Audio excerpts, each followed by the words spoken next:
Gary the Snail is one of the most adorable and beloved characters in cartoon history, but he's also one of the most intriguing characters on the show. This is because what he can and can't do isn't obvious and often changes from episode to episode.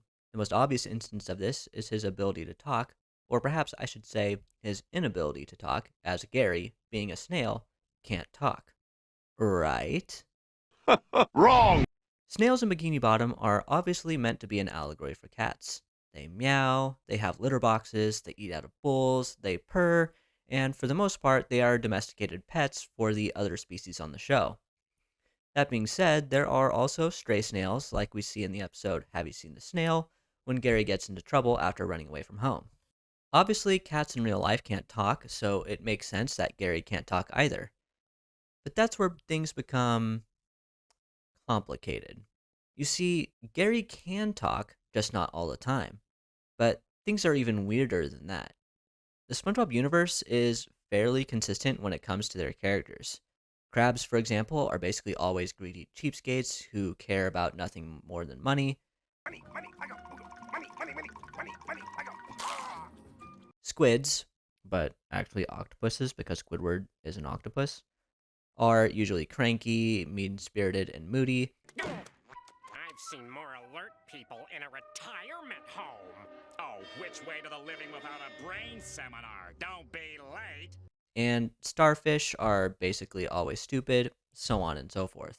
It'll keep your face from getting any uglier, just in time. But there is one species in the show that does not have this consistency. Of course, I am talking about the snails. As previously mentioned, snails represent cats and are frequently seen as pets to other fish. However, not all snails in the show are created equal. For the purposes of this video, I will divide them into two specific categories: talking and non-talking snails. The first time we see snails on SpongeBob that can talk is in the season 4 episode, Have You Seen This Snail? This is not the first time we've ever seen snails talk, period, but we will get back to that later. For now, I want to focus on this guy. Well, actually all of these guys, but mainly this guy because he has most of the lines. This guy's name is Snail hashtag 3, aka Snail number 3. Kind of a weird name, but I'll let it slide. So why is this guy so important? Well, he can talk. Gary runs into him twice in the episode, and both times, Snail number 3. talks to him. The first time we meet him comes when he finds some discarded nachos in an alleyway and is scared off when this guy Snail number 1. says, Look who came to dinner. after Gary runs away, Snail number 3 adds, Guess he didn't like nachos. it is pretty clear from this short interaction that these snails talking is no coincidence. This is just how they communicate. As far as we can see, they never meow, purr, or make any other normal cat noises other than hissing when they first see Gary, but of course, people can hiss too. That is not exclusive to cats. Anyways, this is not the last time we see snails that talk like regular characters. In the season 7 episode Gary in Love, our favorite sea snail meets Mary at a snail park, which, by the way, seems to be an allegory for a dog park since cat parks aren't really a thing in real life, but I digress. Anyways, Gary is enamored by Mary and starts rizzing her up when this guy, Snail Boss, shows up. Yes, that's his real name. Snail Boss is clearly one of these snails that can talk normally, as he yells at Gary for hanging around his girl. Hey, lightweight, what do you think you're doing with my goyle? So how come there are snails in SpongeBob that can talk while Gary can't? This seems like a pretty strange inconsistency to have. I mean, I can understand why we wouldn't need to see SpongeBob's garage every time we see his house, but having a whole subtype of character on the show that is inconsistent in this way does seem a bit odd, right? Or is it just me? Well, the truth is that it is more complicated than that. Because actually, Gary can talk. Well, he can talk sometimes anyways. The first time we see Gary is in the pilot episode Help Wanted, where he has about 2 seconds of screen time and he meows twice. So far, nothing out of the ordinary. But that would quickly change. In the episode Secret Box, SpongeBob has a short discussion with Gary where he's telling him about his plan to sneak into Patrick's rock to get a look at what's inside the secret box. At the end, he says, "Good idea, eh, Gary?" To which the snail responds, "Meh, no." Good idea, eh, Gary? No. This not only proves that Gary can understand SpongeBob, and by extension, presumably the rest of the characters on the show, but it also proves that he can talk. At the very least, he knows how to say no, which admittedly is a pretty limited vocabulary, but luckily Gary proves to us again later in the show that he can say other things. In the first SpongeBob movie, for example, Gary, like the rest of Bikini Bottom outside of SpongeBob, Patrick, and Mindy, is taken as a slave when Plankton unleashes his mind control device on the town. When Mindy shows SpongeBob and Patrick, it cuts to a scene of Gary pulling a giant block of stone and he says, "Meow, Plankton." So that gives Gary two words in his vocabulary, no and plankton. Oddly, this would seem to imply that he can't say the words all and hail, since the rest of the Bikini Bottomites were chanting all hail plankton, but Gary's just saying meow plankton. But I digress. While these may be the only words he has ever spoken, we know that Gary has a far more complete vocabulary thanks to the episode Sleepy Time. When SpongeBob starts running around all of his friends' dreams, he visits Gary, where we get a look into the snail's subconscious. Not only can Gary talk in this case, but he appears to be very wealthy and well educated, as if he's some kind of noble or something. He speaks very eloquently, and is clearly familiar with a wide range of English literature based on the size of his library and the references he makes in his conversation with SpongeBob. First, he references American poet Emily Dickinson. He then parodies the limerick, "There Was an Old Man of Peru" by Edward Lear. The real poem reads, "There was an old man of Peru, who never knew what he should do. So he tore off his hair and behaved like a bear, that intrinsic old man of Peru." Instead, Gary says, There once was a man from Peru who dreamed he was eating his shoe. He awoke with a fright in the middle of the night to find that his dream had come true. This demonstrates that not only is Gary familiar with these works, but he is capable of riffing on them like a jazz musician. Either that, or in the SpongeBob universe, Lear's poem is literally just different. We do see a copy of a book titled Of Snails of Men in Gary's library, which is clearly meant to be a reference to the book of Mice and Men, so we can't rule that out completely. Right as SpongeBob is leaving Gary's dream, he does say one more thing to him that's actually really interesting too. He says, "Beware of your wandering eye, you little peripherin." Peripherin? This is a reference to a song called The Mollusk by the band Ween.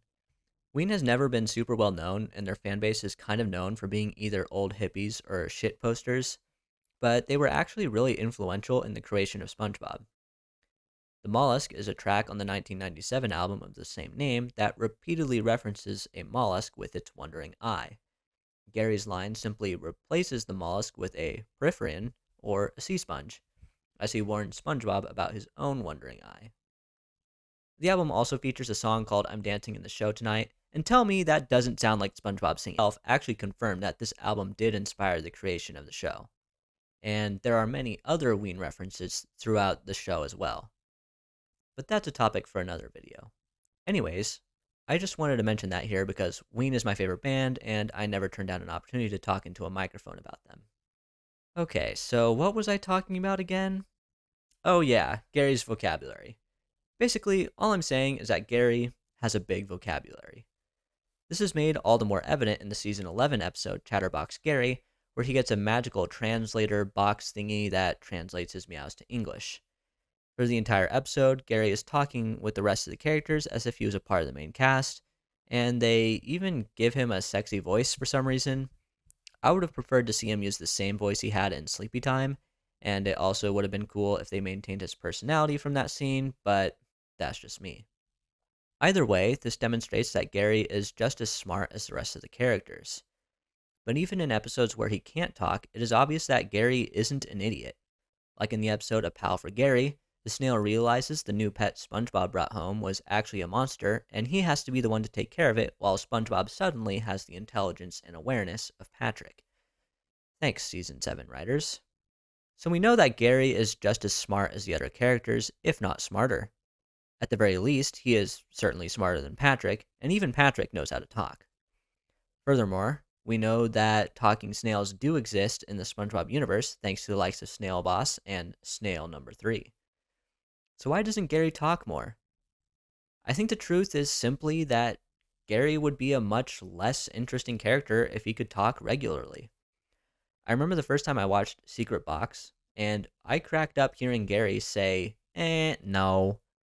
It was so unexpected because we didn't know he could do that, and that's why the joke worked. I mean, it wasn't even really a joke at all, but it still made me laugh. Just like how I laughed when Gary left SpongeBob for Patrick just because he wanted a cookie that he could smell in his pocket. If Gary was able to talk in that episode, he probably would have just asked Patrick if he could have the cookie, and there wouldn't really have been an episode at all. There would have been no conflict, no drama, nothing to talk about. And it is for this exact same reason that talking snails also exist in the show. Usually, when another snail is introduced to us, it is because Gary is somehow involved. We meet Snelly because her and Gary are both put into the Great Snail Race. We meet Snail Boss because SpongeBob takes Gary to the park. We meet Snail number 3 because Gary runs away from home. All of these new snails make Gary a more interesting character in his own right. He started the show off as just a pet. In fact, according to the SpongeBob Wiki, he was originally intended to just be a minor joke character. I assume kind of like how some animes have a random cat or something that just appears sometimes but never really does anything. I'm not actually sure if that's a really thing or not, but there's one in Trigun. As the show went on, though, clearly the writers wanted to start exploring Gary's personality. This is evident with episodes like Sleepy Time, Gary Takes a Bath, and Grooming Gary. None of these episodes feature talking snails, but it is interesting to see him interact and communicate with his own kind. Each time this happens, we learn something new about him. Like in Gary in Love, we learn that he is low-key kind of a Riz god. I mean, we kind of already knew that because of the Great Snail Race, but again, I digress. Basically, what I'm saying is that talking snails and SpongeBob are just an artistic tool the writers have used, mainly in storylines revolving around Gary.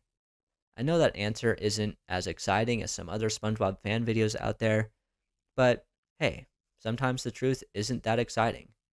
It's still worth talking about, though, or at least it is to me, because I love this stupid show so much I could talk to you about it every day, all day, for the rest of my life, and never get bored. I hope this video was as entertaining for you as it was for me to make. If you liked it, I'll put another one on screen for you now to enjoy. That being said, that is the end of this one, so thank you so much for watching. I'll catch you in the next one, and until then, never forget to be yourself.